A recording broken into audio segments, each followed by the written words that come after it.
ఈనాడు గిరిజనుల యువకులకు గిరిదర్శక్ పేరు మీద ఆనాడు నక్సలైట్లకు అడవుల్లో దారులు చూపించిన మా గిరిజన బిడ్డల్ని ఆదిలాబాద్ పోతే గోండులు ఉండొచ్చు, మహబూబాబాద్ ములుగు ఈ ప్రాంతానికి పోతే కోయలు ఉండొచ్చు, అచ్చంపేట అడవుల్లో పోతే చెంచులు ఉండొచ్చు, ఇతర ప్రాంతాలలో పోతే మా లంబాడ సోదరులు ఉండొచ్చు. ఈ గిరిజనుల బిడ్డలను ఈ రాష్ట్ర అభివృద్ధిలో భాగస్వాములు చేసినప్పుడే నిజమైన ప్రజా పాలనను అందించినట్టుగా మేము భావిస్తున్నాం. అందుకే టూరిజం శాఖ నుంచి అదే విధంగా ఫారెస్ట్ డిపార్ట్మెంట్ నుంచి తెలంగాణ జరూరానా అనే ఒక స్లోగన్ తీసుకొని ఎండోమెంట్ టూరిజం, ఫారెస్ట్ టూరిజం, ఈ రోజు అన్ని టూరిజంలను అభివృద్ధి చేసి వీళ్ళకందరికీ ఒక ఉపాధి కల్పించాలని ఒక మంచి ఆలోచనతోని గిరిదర్శక్ కార్యక్రమాన్ని తీసుకొని ఆ పిల్లలకి ఈ రోజు నియామక పత్రాలు అందించబోతున్నాం. స్కిల్స్ యూనివర్సిటీలో ఈ పిల్లలకి మనము ట్రైనింగ్ ఇవ్వాల్సిన అవసరం ఉంది, సాఫ్ట్ స్కిల్స్ నేర్పించాల్సిన అవసరం ఉన్నది. టెక్నాలజీని కూడా ఏ విధంగా వాడాలి, లొకేషన్స్ గానీ, గూగుల్ మ్యాప్స్ గానీ, లేకపోతే టూరిజం స్పాట్స్ ఏ విధంగా వాళ్ళు ఎలక్ట్రానిక్ గ్యాడ్జెట్స్ లో టూరిస్ట్ కు చూపించే అవకాశం, అక్కడికి తీసుకెళ్లడానికి అవసరమైన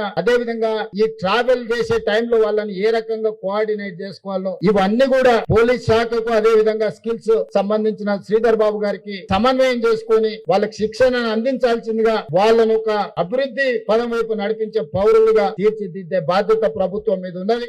నక్సల్ బరి ఉద్యమాల బాట పట్టిన, అడవి బాట పట్టిన సోదరులకు అందరికీ మేము విజ్ఞప్తి చేసినాం. అయ్యా, మీ పోరాటం ఫలించింది, ప్రజల జీవన ప్రమాణాలు మారిపోయినాయి, పెరిగినాయి. మీరు అడ్డుకోవడం వల్ల గిరిజన ప్రాంతాలలో, తండాలలో, గూడాలలో, మారుమూల పల్లెల్లో ఈ ప్రభుత్వం చేయాలనుకుంటున్న అభివృద్ధి ఆగిపోతుంది. ఆ ఆదివాసి బిడ్డలకు ఉద్యోగ ఉపాధి అవకాశాలు కల్పిస్తాం, జనజీవన స్రవంతిలో కలవండి అని పిలుపునిచ్చినాం. మనం వచ్చిన తర్వాత ఇంతకుముందు సుమతి గారు చెప్పారు, శివధర్ రెడ్డి గారు చెప్పారు, 814 మంది నక్సలైట్లు ఉద్యమ బాటను వీడి జనజీవన స్రవంతిలో కలిసి సెంట్రల్ కమిటీ మెంబర్స్ అందరూ ఈ రోజు వచ్చారు. ఇంకా ఒకరిద్దరు పెద్దలు మిగిలిపోయిన వాళ్ళు కూడా వయసు మీద పడ్డారు. అందులో ప్రముఖ వ్యక్తి గణపతి. నేను ఈ వేదిక మీద నుంచి వారికి విజ్ఞప్తి చేస్తున్నా, మీ ఆరోగ్యం బాగాలేదని ప్రభుత్వం దృష్టికి వచ్చి మీకు అవసరమైన వైద్యాన్ని అందించే బాధ్యత రాష్ట్ర ప్రభుత్వం తీసుకుంటుంది. మీ ప్రాణానికి రక్షణ కల్పించే బాధ్యత మా రాష్ట్ర ప్రభుత్వం తీసుకుంటుంది. ఇక మీ ఉద్యమం ప్రజలలో ఉండి ప్రజా సమస్యల్ని ప్రస్తావించండి.